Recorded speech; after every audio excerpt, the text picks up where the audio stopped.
Hey guys, welcome back to the Pathshala. और आज हम जो है हेली चिली में बैठे हुए हैं और एक इंटरव्यू है शिवम के साथ। आप सब लोगों को पता है कि शिवम ने ऑल इंडिया एसएससी सीजीएल के थ्रू 43rd रैंक सिक्योर किया है।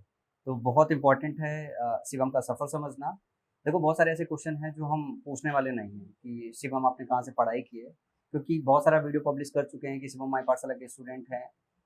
मतलब आज जो डिस्कशन रखने वाले हैं वो डिस्कशन थोड़ी रेलेवेंट रखने वाले हैं, ऐसे क्वेश्चन जो आपको रैंक सिक्योर करने में, आपको सिलेक्शन लेने में मदद करेंगे। तो सबसे पहले शिवम, मैं चाहूंगा कि अपने विषय में थोड़ा सा ब्रीफ करें। ऑलरेडी बहुत सारी पिछली वीडियोस में आपने ब्रीफ कर रखा है। माई पाठशाला के बहुत सारे नए यूजर्स होंगे जिनको आप अपने ना बैकग्राउंड के विषय में बेसिकली बताइए कि आप कहाँ के रहने वाले हैं, जो है आपका एजुकेशन कैसा रहा है, ग्रेजुएशन में आपने क्या किया हुआ है। फिर आगे और सफर डिस्कशन करना चालू करेंगे।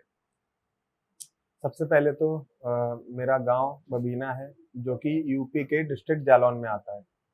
और रही बात मेरी स्कूलिंग की, तो वो सारी मेरे गांव में हुई है। और वहीं मैंने पास के कॉलेज से ग्रेजुएशन किया था। और मैं पूरा का पूरा जो मैंने अपनी कंप्लीट पढ़ाई की है वो हिंदी मीडियम से है। और ग्रेजुएशन में मैंने बीएससी किया हुआ है। और बीएससी में मैं फाइनल ईयर में एक बार फेल भी हो चुका हूँ।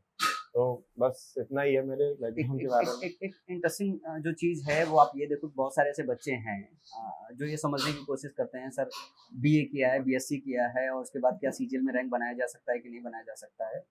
अभी आपको शिवम ने बताया कि जो बीएससी में है एक बार वो फेल है, और फेल होने के बाद भी अगर ऑल इंडिया रैंक देखोगे तो 43rd ऑल इंडिया रैंक है। तो आपको नहीं लगता जो है कि ये बहुत इंपॉर्टेंट है समझना कि शिवम अगर कर सकते हैं तो आप क्यों नहीं कर सकते हो। बबीना, आई थिंक कि शिवम, अगर मैं पूछूं बबीना बबीना में आपसे पहले कितने बच्चे ऐसे हैं जिन्होंने गवर्नमेंट जॉब क्लियर किया है, अच्छी रैंक से क्लियर किया है, कोई यूपीएससी में है, कोई सीजीएल के थ्रू है, या कोई और गवर्नमेंट जॉब्स में है। तो बबीना में कैसा माहौल है, कैसा जो है पढ़ाई का माहौल है।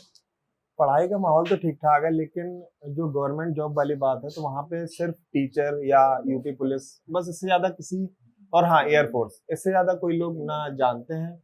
और मेरे ख्याल से एसएससी का जो एग्जाम है वो मैं अपने गांव में क्लियर करने वाला पहला इंसान हूँ। ये क्लियर करने वाले नहीं है, ये रैंक बनाने वाले रैंक हैं, ना बनाना। ही क्लियर करने की बात है और क्लियर करने की बात है।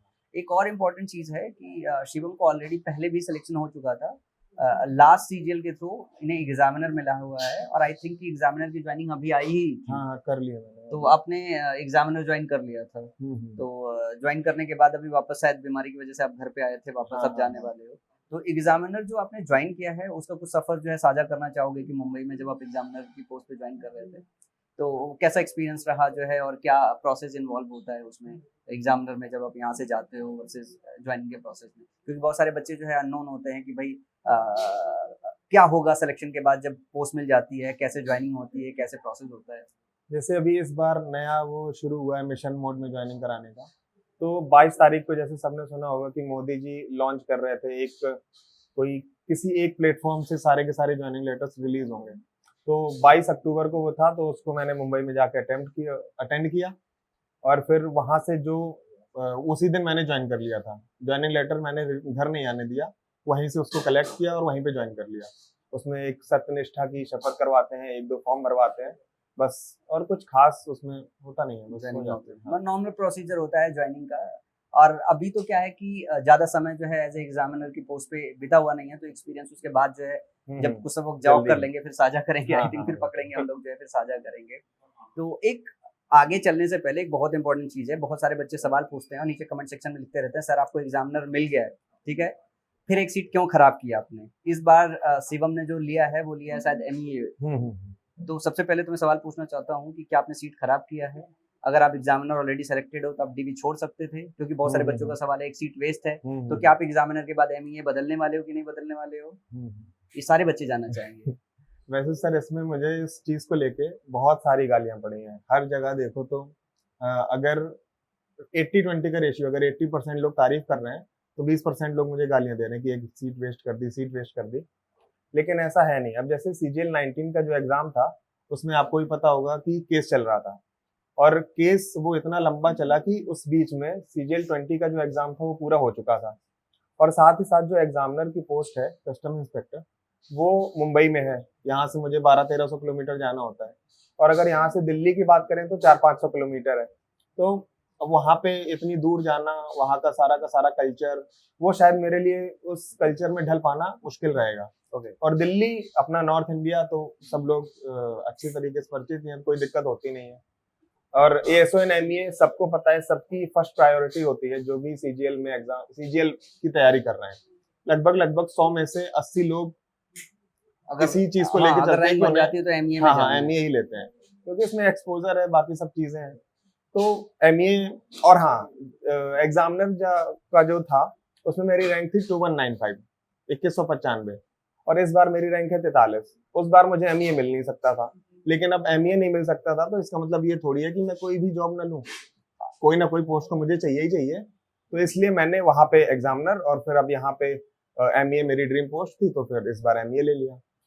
और एक चीज जैसे ये भी लोग बोलते हैं कि अब अगला अटेम्प्ट किस रैंक के लिए दोगे, तो जब मैं जैसे 2021 का जो एग्जाम है वो मैंने छोड़ा है, 22 के एग्जाम के लिए मैंने फॉर्म नहीं फिल किया, तो बस 2 अटेम्प्ट है।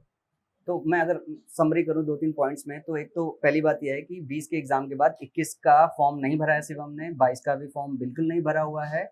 और 2019 में एग्जामिनर की पोस्ट मिली थी, रैंक ज़्यादा थी और एग्जामिनर की पोस्ट अच्छी होती है, लेकिन हर इंसान चाहता है एक बार अच्छी रैंक बनाए, अपनी मर्जी के हिसाब से ड्रीम पोस्ट चुने।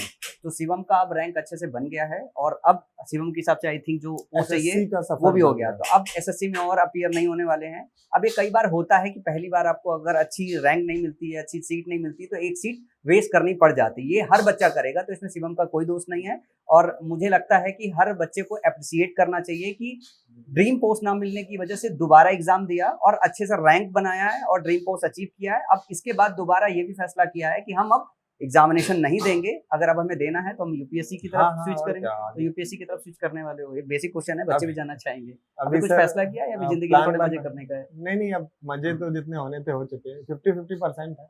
अगर प्लान बनता है, मन लगता है तो फिर आगे स्विच करेंगे। तो मतलब अभी प्लान ये किया है कि थोड़ा समय जॉब करेंगे, उसके बाद फिर डिसाइड करेंगे। हाँ, अभी ज्वाइन करने के बाद अगर टाइम मिल पाता है तो फिर बिल्कुल। हाँ, लोग कहते हैं कि एग्जामिनर में थोड़ा कम टाइम मिलता है, एमईए में थोड़ा ज्यादा टाइम मिलता है, ये भी रीजन रहा है आपके जो है एमईए में प्रेफरेंस लेने का? हाँ, और यूपीएससी के लिए जो माहौल है वो दिल्ली में है, तो और थोड़ी अच्छी चीज है।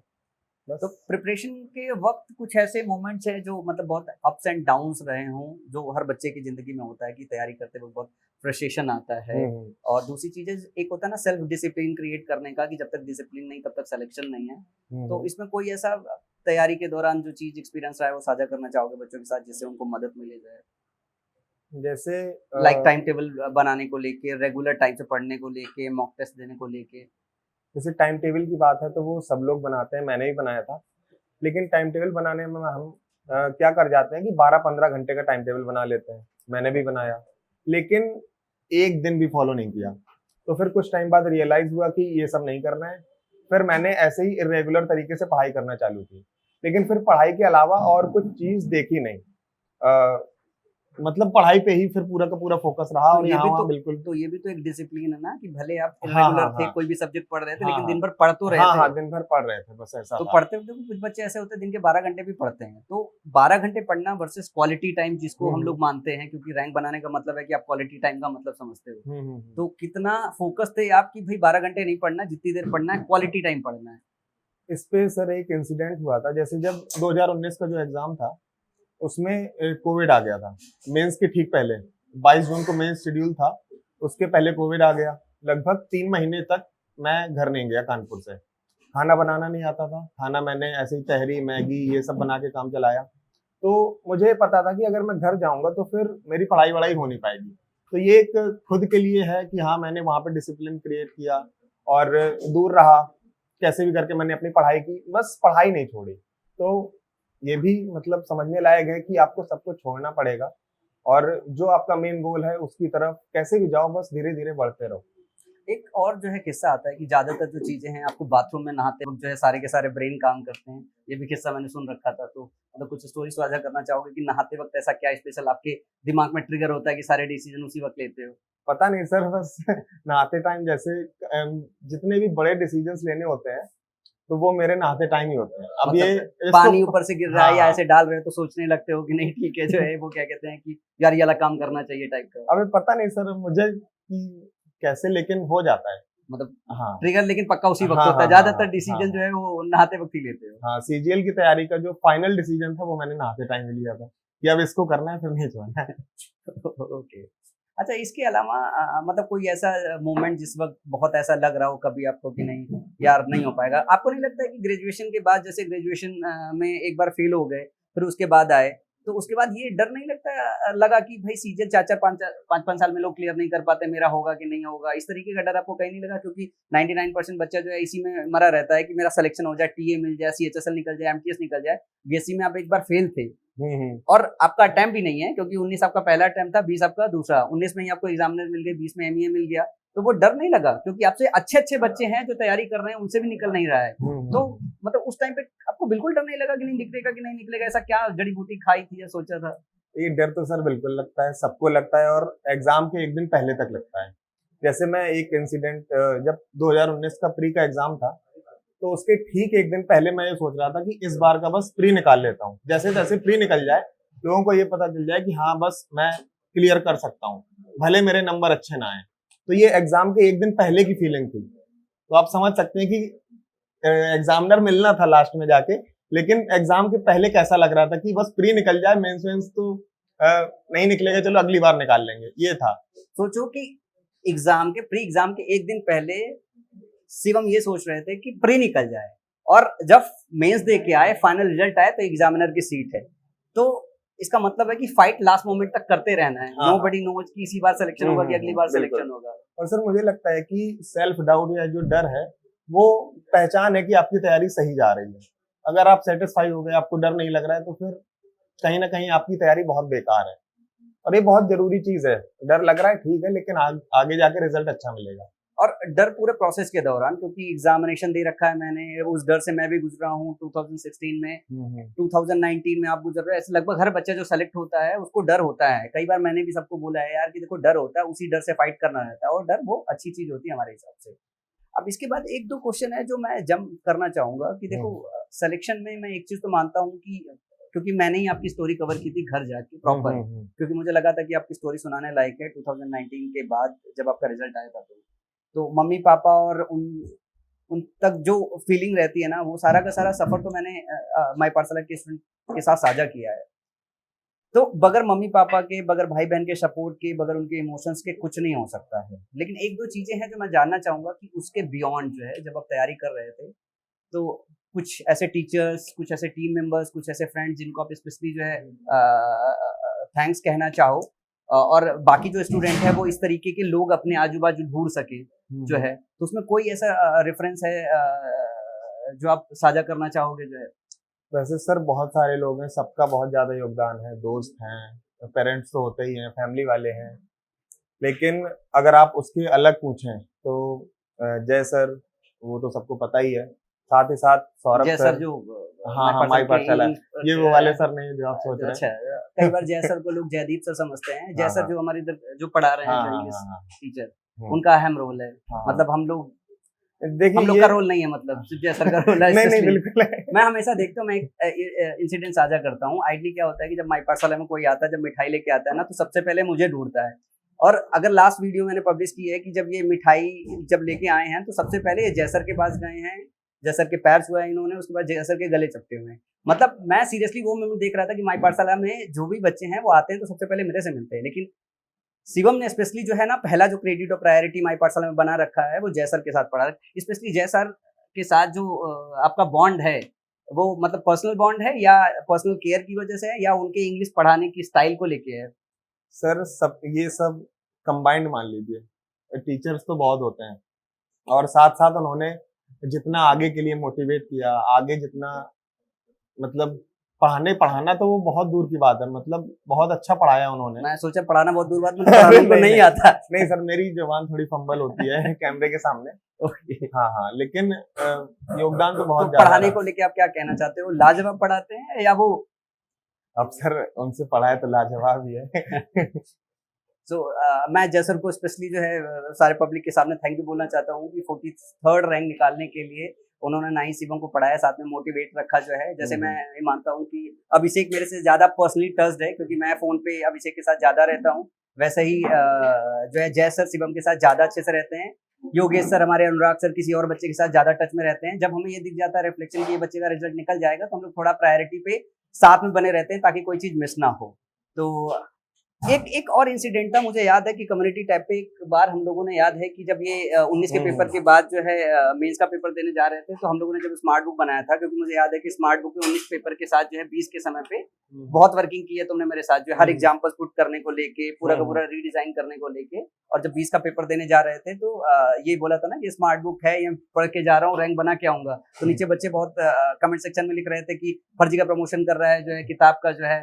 तो अभी तो क्या कहना चाहोगे आप स्मार्ट बुक को लेके, कि जो आपने प्रिपेयर किया मेरे साथ, बच्चों को कैसे रिकमेंड करना चाहोगे, किताब उनको पढ़नी चाहिए या नहीं पढ़नी चाहिए जो है? अब सर मैंने बुक पे काम किया है, और उसके अलावा जब मैं मतलब बुक के अलावा मैंने कुछ पढ़ा नहीं, क्योंकि मैं यहाँ पे काम कर रहा था, तो इसके अलावा टाइम मिलता नहीं था। जितना काम किया बुक पे ही किया, और इंग्लिश ही वीक पॉइंट था जो सभी यूपी बोर्ड के बच्चों को होता है। तो और उसके बाद भी इतनी रैंक सिक्योर करना, तो कहीं ना कहीं इसी चीज का योगदान है, क्योंकि मैंने कुछ और रेफर ही नहीं किया। मुझे तो याद था, मैं उस कम्युनिटी पे जब मैसेजेस जा रहे थे, तो मैंने किसी को रिप्लाई नहीं किया था। मैं पक्का वेट कर रहा था, मैं जानता था कि अभी जब तुम्हारा रिजल्ट आएगा, तो मैं सबके सामने आके चिल्ला चिल्ला के बोलूंगा कि नहीं, हमने कुछ लिखा है, कुछ सही लिखा है, कुछ सॉलिड लिखा हुआ है। तो बच्चों, एक बात कहना होता है कि देखो, हम काम कर रहे हैं यहाँ पे, जितने भी माई पाठशाला पे लोग काम करते हैं, एक तो जो टीचर्स हैं वो सिलेक्टेड हैं, उसके बाद जो हमारे टीम मेंबर्स हैं, जब वो सेलेक्ट हो जाते हैं, तब वो थोड़े समय के लिए काम करते हैं। 2019 के सिलेक्शन के बाद से लेके कंटिन्यूअसली जो है 2019 के ज्वाइनिंग तक शिवम हम लोगों के साथ में रहे हैं। बहुत जो है उन्होंने एक एक कंटेंट को हमारे साथ सेव किया हुआ है, बहुत वर्किंग किया हुआ है, और उसके बाद जो है इस बुक पे बहुत अच्छा काम कर रखा है। तो आई थिंक कि मेरा मानना है कि सभी बच्चों को एक बार गो थ्रू करना चाहिए जो इस चीज को लेके। इसके अलावा अगर मैं शिवम बात करूँ कुछ बच्चों को, और जो है अगर आप बताना चाहो जो है कि वो अपनी तैयारी के लिए, क्योंकि 1 महीने के बाद एग्जाम है, इस वक्त वो लोग क्या काम करें, क्योंकि बहुत ज्यादा परेशान होते रहते हैं। जीएस में आपका बहुत अच्छा स्कोर है, क्योंकि रैंक बनाने का मतलब जीएस में सब परेशान रहते हैं, क्या करना चाहिए क्या नहीं करना चाहिए। तो जीएस का डर वो कैसे खत्म करे लास्ट मोमेंट पे? सबसे पहले तो परेशान होने की बिल्कुल जरूरत नहीं है। डर लग रहा है, सेल्फ डाउट आ रहा है, ये भी ठीक है, कोई दिक्कत नहीं है। और जैसे मैं बताता हूँ कि जो भी आपके साथ हो रहा है, आपको लग रहा होगा कि हाँ आपके साथ गलत हो रहा है। मैं भी सोचता था कि मेरे साथ गलत हो रहा है, जब एग्जाम शुरुआत में तैयारी चल रही थी तब। अब अगर मैं 2018 में जो मेरा ग्रेजुएशन का एग्जाम था, उसमें फेल ना होता, मेरी सीजीएल की तैयारी अच्छी नहीं थी, तो मैं 2018 का सीजीएल का एग्जाम देता, उसमें फेल होता, तो ये चीज ज्यादा बड़ी दिक्कत कर जाती। 18 में फेल हुआ ग्रेजुएशन 19 में हुई, इसलिए 19 का अटेम्प्ट दिया, और फिर वो निकला। तो यहाँ से एक चीज मैंने अपने लिए निकाली कि जो भी होता है अच्छे के लिए होता है। और मतलब इस चीज को लेके मैं हमेशा चलता हूँ कि जो भी हो रहा है आपके साथ, वो एट दैट टाइम आपको लगेगा कि हाँ आपके साथ गलत हो रहा है, लेकिन अल्टीमेटली उसके जो फाइनल रिजल्ट्स आते हैं वो बहुत अच्छे आते हैं। तो ये सब चलने दो, जो भी हो रहा है होने दो, बस अपनी जो मेहनत है उसको डायरेक्शन में रखो, उसको अपने गोल को उससे भटको मत, उसी लाइन में अपना लगे रहो, आराम से सिलेक्शन हो जाएगा। और सिलेक्शन कोई एसएससी में बहुत बड़ी बात नहीं है। अब सर ने पूछा जैसे कि जीएस के बारे में, तो जीएस में जैसे मेरे 39.5 मार्क्स थे, मैंने बताया। तो जीएस के लिए कुछ ही रिसोर्सेज हैं, बुक्स आती हैं, जैसे लूसेंट की बुक्स हैं।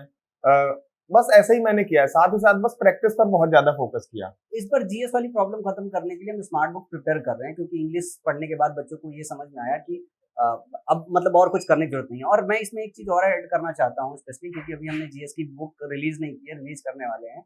स्मार्ट बुक में हम लोगों ने एक बार डिसाइड किया है कि बच्चा बुक बाई करे, कोचिंग ना जाए। मतलब वो सिर्फ एक, क्योंकि हम लोगों ने साथ में इस पे काम किया है कि सिर्फ ये बुक बाई करे और कोचिंग जाना छोड़ दे। तो क्या लगता है कि सही में ये जो स्मार्ट बुक है, ये कोचिंग का दूसरा अल्टरनेट बन सकता है कि इस बुक के बाद जो है किसी को किसी टीचर का कोर्स, किसी कोचिंग को ज्वाइन करने की जरूरत नहीं है? क्या ये बुक उतना परफेक्टली हम लोग उस कंसेप्ट के तहत बना रहे हैं कि ये कोचिंग का अल्टरनेट हो सकता है? अगर शुरुआती दौर पर कोई बच्चा आए, उसे हम क्या पूरी तरीके से वो सब कुछ प्रोवाइड कर सकते हैं स्मार्ट बुक की तरह? आप क्या कहना चाहते हैं इस विषय में? देखिए सर, कोचिंग कोई किस लिए करता है? उसको बुक से समझ में नहीं आता, और बुक से समझाने के लिए क्या होता है? टीचर होता है। फिर हम टीचर से पढ़ते हैं, फिर आके बुक से उस चीज को रिलेट करते हैं। लेकिन अगर किसी बुक में ही आपको वीडियो कोर्स मिल जाए, तो लिंक करने के लिए, जैसे हमें कोई चीज समझ में नहीं आ रही है तो हम वीडियोस देखेंगे, और फिर वो जो लिंक है उसको बैठाने के लिए हमें कुछ ज्यादा दिक्कत नहीं है। सीधे वहीं पे स्कैन करके जाएंगे, वहीं से सीधे वीडियोस देखेंगे और उस चीज को तुरंत अपना क्लियर कर लेंगे। ये नहीं है कि हम दूसरी दूसरी चीजें अलग अलग जगह जाके देखें और फिर बुक में उसको ढूंढें वो कहाँ है। तो इसमें टाइम भी बच रहा है हमारा, टाइम बच रहा है, बस यही तो चाहिए, टाइम ही तो बचाना है। और सारा का सारा सिलेबस है जो अब आपका एसएससी के एग्जाम में आता है वो सब कवर है। तो टाइम एक सबसे इंपॉर्टेंट फैक्टर होता है जो सबसे ज्यादा किल करता है। तो हम लोग जो स्मार्ट बुक का डिस्कशन थोड़ा इसलिए कर रहे हैं क्योंकि शिवम ने बहुत हमारे साथ जो है 2019 के एग्जामिनर की पोस्ट के बाद जो है बहुत सारा काम किया है इसमें, क्योंकि अभी भी जो काम कर रहे हैं सब सेलेक्टेड बच्चे ही हैं, बाकी बुक्स पे भी काम कर रहे हैं। तो हमारी कोशिश यही है, क्योंकि असली प्रॉब्लम तो यही है कि बच्चा कर तो सकता है, रिसोर्स ढूंढने में बहुत प्रॉब्लम लगती है और टाइम बहुत कंजम्पशन होता है। तो जो बच्चा 1 साल में सेलेक्ट हो सकता है वो 3-3 4-4 साल लगा जाता है, जिससे आपको समय नहीं लगा। लेकिन बहुत सारे ऐसे बच्चे हैं जो बहुत ब्रिलियंट है, हम ये मानते हैं कि शायद आपसे भी बहुत ब्रिलियंट होंगे, लेकिन अभी भी वो एमटीएस उनसे नहीं निकला है। मैं फोन रिसीव करता रहता हूँ कि वो इंजीनियर्स हैं, वो यहाँ से पढ़े हुए हैं, फिर भी उनसे नहीं निकल रहा है, बहुत डिप्रेस्ड है। तो टाइम एक ऐसी चीज है जिसका सबको ध्यान रखना चाहिए। अच्छा, एक और क्वेश्चन मैं पूछना चाहता हूँ कि जैसे अभी तो आपका ज्वाइनिंग हो जाने का है, ज्वाइनिंग हो जाने के बाद बहुत सारे बच्चे ये जानना चाहते हैं कि सर बात का सफर शेयर कर दो, ठीक है? तो बात का सफर शेयर करने के लिए कुछ प्लान बनाया है? सुना मैंने आपका यूट्यूब चैनल भी है। हाँ बिल्कुल, मैं चाहूंगा पर्सनली प्रमोट करना जो है शिवम का चैनल, क्योंकि अब क्या होगा ना कि अब ये माई पाठशाला की टीम के हिस्से तो लाइफ लॉन्ग बने रहेंगे, ठीक है? As a student, as a content creator, as a family member, ये हमेशा अब तक रहे। अब ये विदाई लेके जा रहे हैं, हमारा हिस्सा हमेशा बने रहेंगे। लेकिन क्या है कि इनके पास बहुत सारा समय नहीं रहेगा कि माई पाठशाला में आके काम कर सके, लेकिन ये बहुत सारी मदद आपको कर सकते हैं। कैसे? जब ये पोस्ट पे चले जाएंगे तो उस वक्त इनके पास थोड़ा सा समय होता है, जब ये मोबाइल से वीडियोस बना सकते हैं, आपको वो सफर अंदर का दिखा सकते हैं कि एग्जामिनर की 1 साल का जो सफर है वो कैसा है। उसके बाद वहां से निकल के जब ये एमईए ज्वाइन करते हैं, वो पूरा का पूरा प्रोसेस, क्योंकि सिलेक्शन के बाद भी बहुत सारी चीजें अननोन होती है।